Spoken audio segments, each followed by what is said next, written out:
Personally, I think that he's the kind of guy where he is a perfectly piece of molded clay. If you get him with a good defensive back coach and you train him up, he could be free safety, he could be strong safety, he could be an outside corner.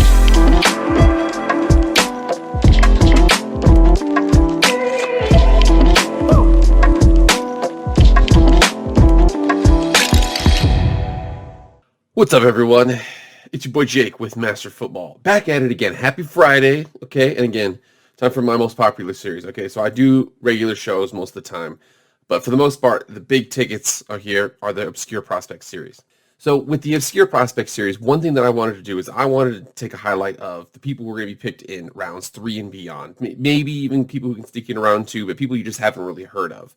And unfortunately, for that, I have been picking a lot of smaller school guys. I've been trying to do some bigger school guys too, guys that you don't know about, but they're available on those big schools. One of those bigger schools, surprisingly, and again, I am shocked at this, at how many good defensive backs this year are coming out of this school.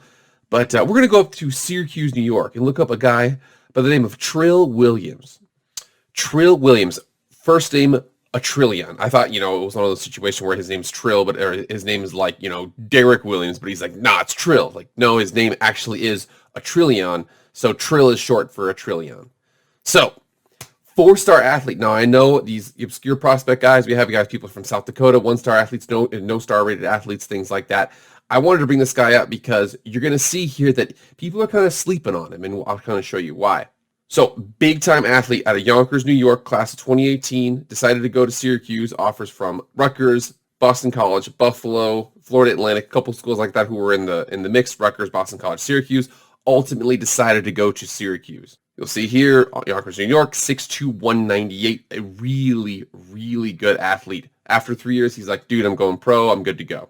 Originally a cornerback, running back, and wide receiver for Archbishop Stepanak, 3-year starter on defense, really solidly rated athlete. However, you're going to see that this guy is an obscure prospect because people are sleeping on it because I think the production in college was not nearly what you would want a guy to be, but you look at the frame, you look at the athleticism, he's off the charts in a lot of those areas. You'll see here from ESPN.com, 2018 was his best year, true freshman year. You're actually going to see the Pro Football Focus review of him actually shows that as a true freshman, he was an outside corner, 2 picks, really played well.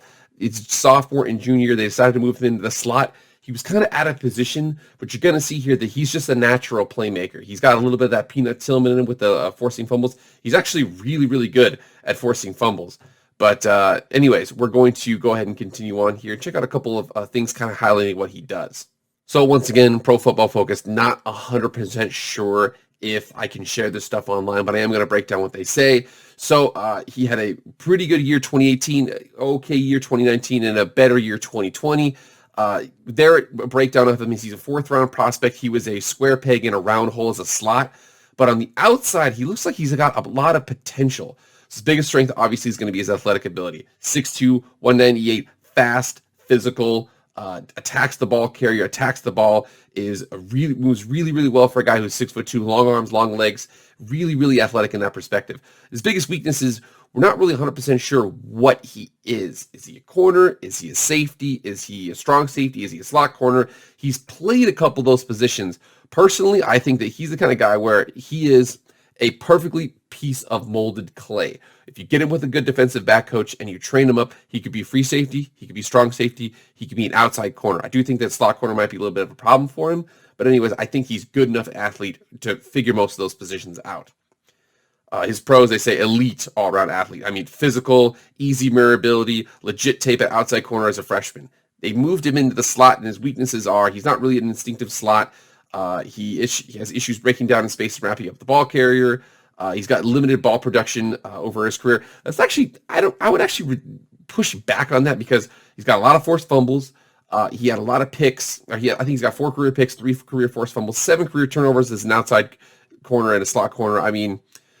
I don't know. Mackenzie Alexander went to the NFL and he didn't have any picks his senior year or his last year. So I don't know about that. Struggled his career with catch point and locating the ball downfield. I actually think that he did an okay job of that. And again, I've only seen a highlight tape, so I don't have a lot of the plays they have here.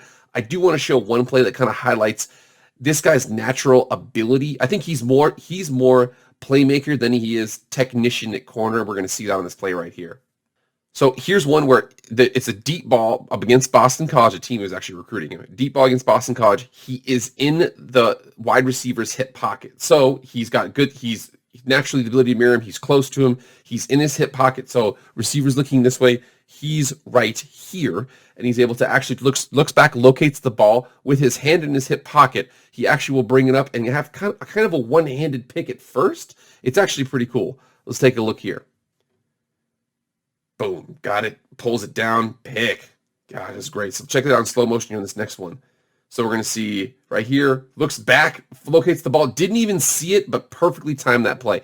Didn't even really see the ball until he didn't see the ball until it was probably right here above his head, puts his arm up, grabs it, pulls it in. It's an unbelievable play for somebody. I mean, that was his true freshman year, and that was an outside corner. Again, they moved him into the slot. They had a lot of really good DBs. I think they might have just been in a situation where they're like, dude, just play slot. Who cares? Figure it out.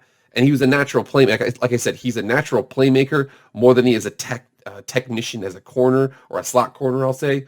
But I think you get him with a good DB coach, you train him up, and the sky's the limit for this guy. So once again, everybody, please like, share, subscribe to the video. Again, I'm going to make sure, I've already looked at it. I'm going to have 10 prospects by draft day, going to be in my Obscure Prospect series. He's one of them. Again, Atrilleon Williams. I think that if you get him, you take him, you put him with a really good DB coach who's patient. Again, the problem with, again, you know this, we all know this, is that they are not patient with 4th round picks. You figure it out or you're gone. But if you are patient with him, I think there's a lot that you can pull from this guy. Thank you all so much. Again, I will see you guys Monday. Jake with Master Football, and I'm out.